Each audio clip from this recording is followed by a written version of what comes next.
بسم اللہ الرحمن الرحیم۔ ایک عبرتناک واقعہ جو ہمارے ایک استاد جی نے ہمارے ایک پیریڈ میں ہمیں سنایا تھا۔ فرماتے تھے کہ جیسے ماں باپ کی دعا سے آدمی کو بڑا عالی مقام ملتا ہے، ایسے ہی والدین کی نافرمانی اور ایذا ثانی سے نہ جانے کیا انجام ہوتا ہے۔ ایک ماں تھی، فرماتے ہیں کہ ایک ماں تھی اور ایک ہی اس کا بیٹا تھا۔ ماں بیچاری بیمار تھی اور بیٹے کے سوا اس کا کوئی خدمتگار بھی نہیں تھا جو ان کا خدمت کرتا۔ بیٹا رات دن ماں کی خدمت کرتا، لیکن جب بھی حج کا زمانہ آتا تو اس کا حج کرنے کو بہت دل چاہتا تھا، اور وہ اپنی والدہ سے کہتا کہ امی جان آپ مجھے حج کرنے کی اجازت دے دیں۔ والدہ کہتی بیٹا تیرے سوا میرا کوئی خدمت کرنے والا بھی نہیں اور دھیان رکھنے والا نہیں، میں تجھے کیسے اجازت دے سکتی ہوں؟ حج میں 2 یا 3 دن تو نہیں لگتے، خاصا اچھا کافی وقت لگتا ہے، اور تمہارے پیچھے میرا کیا بنے گا؟ بہرحال ماں یہی کہتی رہی کہ بیٹا جب تک کوئی متبادل کا انتظام نہیں ہوتا صبر کرو، جب موقع ملے گا تو ضرور جانا۔ لیکن بیٹے کو جانے کا بہت شوق ہوتا تھا۔ آخر ایک دن اتنا شوق ہوا کہ والدہ کو بتائے بغیر ہی گھر سے نکل پڑا۔ اس زمانے میں قافلے حج کے لیے جایا کرتے تھے اور لوگ انہی قافلے کے ساتھ چل دیا کرتے تھے، تو وہ ایک قافلے کے ساتھ چل دیے۔ 1-2 منزل کے بعد قافلے نے کسی شہر کے باہر قیام کیا، اور قافلے والے شہر میں اپنی ضروریات کو پورا کرنے کے لیے چلے گئے۔ چنانچہ بیٹا خود یہ اپنا واقعہ بیان کرتا ہے کہ میں بھی کسی مسجد میں جا کر عبادت میں مشغول ہو گیا۔ رات کو میں عبادت میں مشغول تھا کہ شہر میں چوری ہو گئی، اور تانیدار نے پولیس کو چور پکڑنے کے لیے روانہ کر دیا۔ پولیس والے مسجد میں آئے، انہوں نے مجھے وہاں پر دیکھ لیا مسجد کے اندر نماز پڑھتے، تو کہاں چور تو یہی ہے، اور نماز کے بہانے اپنی جان چھڑانا چاہتا ہے، اور مجھے گرفتار کر کے تانیدار کے سامنے پیش کر دیا۔ وہ بھی کوئی جلاد قسم کا آدمی تھا۔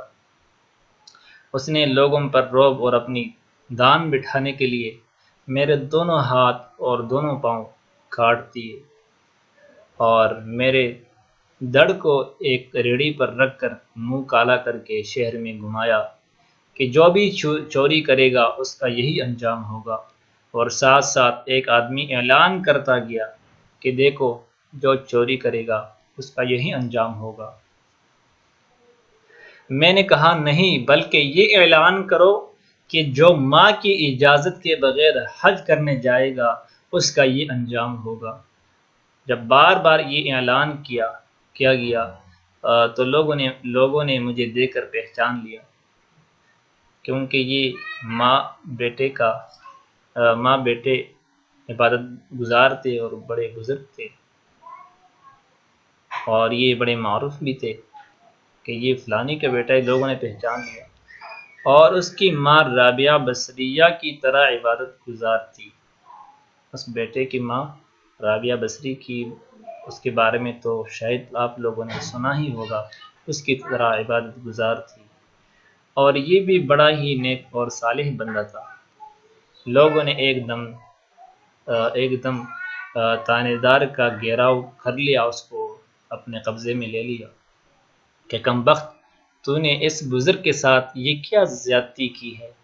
اس سے معلوم ہوا کہ وہ بھی کام کیا اور معافی مانگنے لگا اور توبہ کرنے لگا۔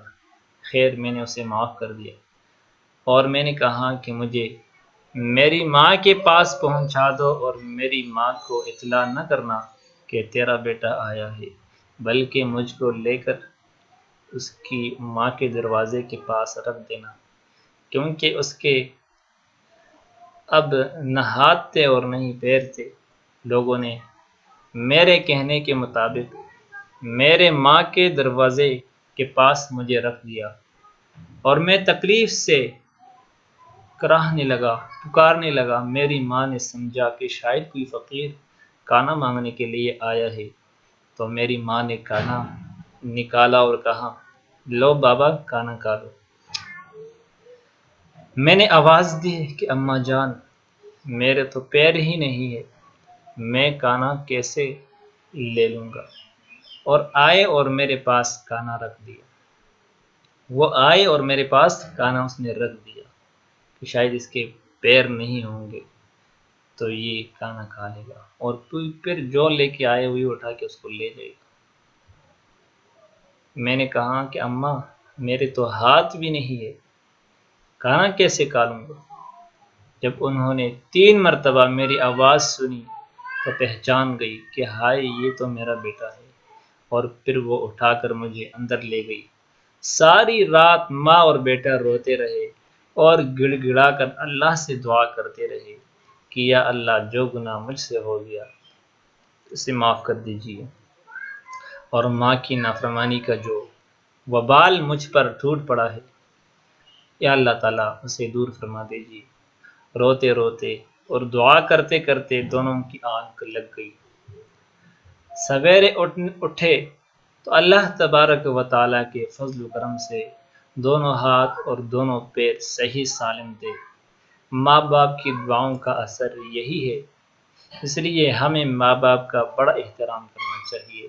اللہ تبارک و تعالیٰ ہم سب کو اپنی ماں اور اپنے باپ دونوں کی خدمت کرنے کی توفیق عطا فرمائے۔